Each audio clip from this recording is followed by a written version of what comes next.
সাংবিধানিক অধিকার প্রতিষ্ঠার লক্ষ্যে কংগ্রেসকে ভোট দেওয়ার আহ্বান জানালেন সূর্যকান্ত। সর্বস্তরের মানুষের সাংবিধানিক অধিকার প্রতিষ্ঠার লক্ষ্যে কংগ্রেসকে ভোট দেওয়ার আহ্বান জানালেন শিলচর লোকসভা আসনের দলীয় প্রার্থী সূর্যকান্ত সরকার। রবিবার দুপুরে কাশীপুরে আয়োজিত এক সভায় প্রধান অতিথির ভাষণে তিনি এই আহ্বান জানানোর পাশাপাশি কর্মীদের ঐক্যবদ্ধভাবে নির্ভয় প্রচারে ঝাঁপিয়ে পড়ার সাহস জুগিয়েছেন। শিলচরের কংগ্রেস প্রার্থী সূর্যকান্ত আরও বলেন, বিশ্ব সমৃদ্ধ ভারতের সংবিধান ধ্বংস করার ষড়যন্ত্র চলছে, তাই কংগ্রেস কর্মীদের অস্তিত্ব রক্ষার সংগ্রামে একজন সৈনিকের ন্যায় লড়াই করতে হবে। কোনো সরকার কিংবা দলের নাম উল্লেখ না করেই তিনি বলেন, এখন দেশবাসীকে সুন্দরভাবে চলার নিয়মের ওপর আঘাত করা হচ্ছে। এর থেকে পরিত্রাণের পথ দেখাতে পারে একমাত্র কংগ্রেস। সভায় এছাড়াও বক্তব্য রাখেন উধারবন্দ ব্লক কংগ্রেস সভাপতি পুলক রায়, কাশীপুর মণ্ডল কংগ্রেস সভাপতি রিয়াজুল হক মজুমদার সহ অনেকে। শুরুতে মণ্ডল কংগ্রেস কমিটির নতুন পদাধিকারীদের হাতে দলীয় নিযুক্তিপত্র তুলে দেন সূর্যকান্ত সরকার সহ অন্যান্য নেতারা। Bureau report, Nababarta today. করেছি কংগ্রেস সংগঠন করার আগে যেরকম স্টাইল ছিল বা আমরা যেরকম করতাম, যে পদ্ধতিতে করতাম, এখন ঠিক অন্য রকম। আজকের দিনে আমি মনে করব এটা একটা আপনারা সংগ্রামের একজন সৈনিক হিসাবে আপনারা দায়িত্ব নিয়েছেন। এটা আমাদের কাছে একটা সংগ্রাম, আমাদের একটা অস্তিত্ব লড়াইয়ের সংগ্রাম। এই জন্য অস্তিত্ব লড়াইয়ের সংগ্রাম। আপনারা জানেন প্রায় 138 বছর পুরানা এই দল, কংগ্রেস দল। যে দল যখন গঠন করা হয়েছিল, এই সংঘবদ্ধভাবে যে সংগঠিতভাবে যে দল গঠন করা হয়েছিল, এই অনুপ্রেরণা থেকেই ভারত স্বাধীনতার সূত্রপাত হয়েছিল। আমরা এই দলের মাধ্যমে সংগঠিত হয়ে ভারতবর্ষকে স্বাধীন করেছিলাম। ভারতবর্ষ স্বাধীন করার পরে আমরা ভারতবর্ষকে কিভাবে সুন্দরভাবে, নিরপেক্ষভাবে এবং আপনার সম্পূর্ণ ধর্মনিরপেক্ষভাবে দেশকে কিভাবে সুচারুভাবে পরিচালনা করা যায়, তার জন্য আপনারা জানেন এই স্বাধীন ভারতে একটা সুন্দর সংবিধান আমরা পেয়েছিলাম।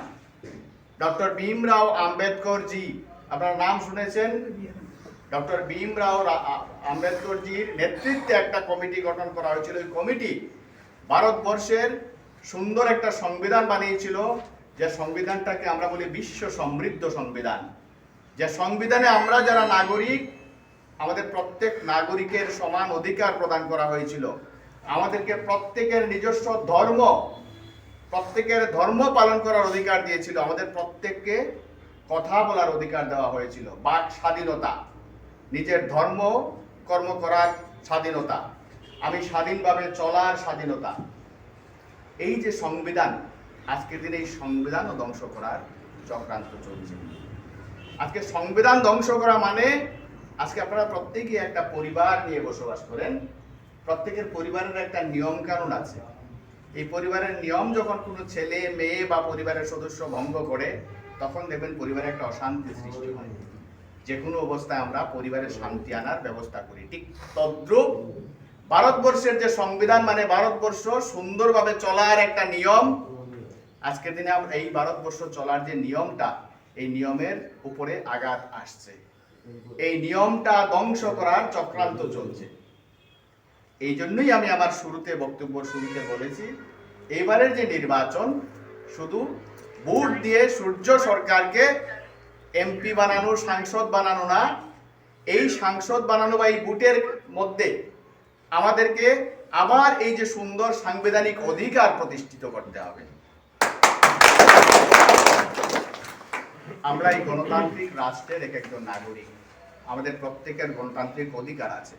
সেই গণতান্ত্রিক অধিকার পর্যন্ত আমাদের আজকের দিনে ধ্বংস হওয়ার পথে। যাই হোক, আপনারা সবাই জানেন বর্তমান কি পরিস্থিতি চলছে, প্রত্যেকেই আপনারা অবগত। তাই একটাই অনুরোধ, আমরা কোনো দল বিরোধী না, প্রত্যেকটা দলেই থাকা দরকার। একটা দেশ শাসন করতে গেলে দেশের মধ্যে 2টা 3টা 4টা 5টা দল থাকা দরকার। যেমন ভালো সরকার থাকা দরকার, তেমনি ভালো বিরোধীও থাকা দরকার। না হলে কি হয়, সবচেয়ে কষ্ট হয় কার? জনসাধারণের। এক না একতন্ত্র যেসব সরকার চলে, এই সরকারের দ্বারা সবচেয়ে বেশি ক্ষতি হয় জনসাধারণের। আমরা ঠিক একনায়কতন্ত্রের পথে যাচ্ছি। আপনারা দেখেছেন আমাদের পার্শ্ববর্তী যে রাষ্ট্র, এখানের যে নির্বাচন, যেমন বাংলাদেশের যে নির্বাচন, প্রত্যেক একজন যারা আছেন প্রত্যেকের দায়িত্ব নিয়ে, যে আমরা, আমার পুলকবাবু বলেছেন, আমি একজন সাধারণ কর্মী, আপনাদের মতো কর্মী। আমি NSUI করেছি, যুব কংগ্রেস করেছি, জেলা কংগ্রেসের বিভিন্ন সাংগঠনিক কাজ করেছি। আজকে আমাকে দল যে রিকগনিশন দিচ্ছে, আমি সত্যি খুব গর্বিত, এবং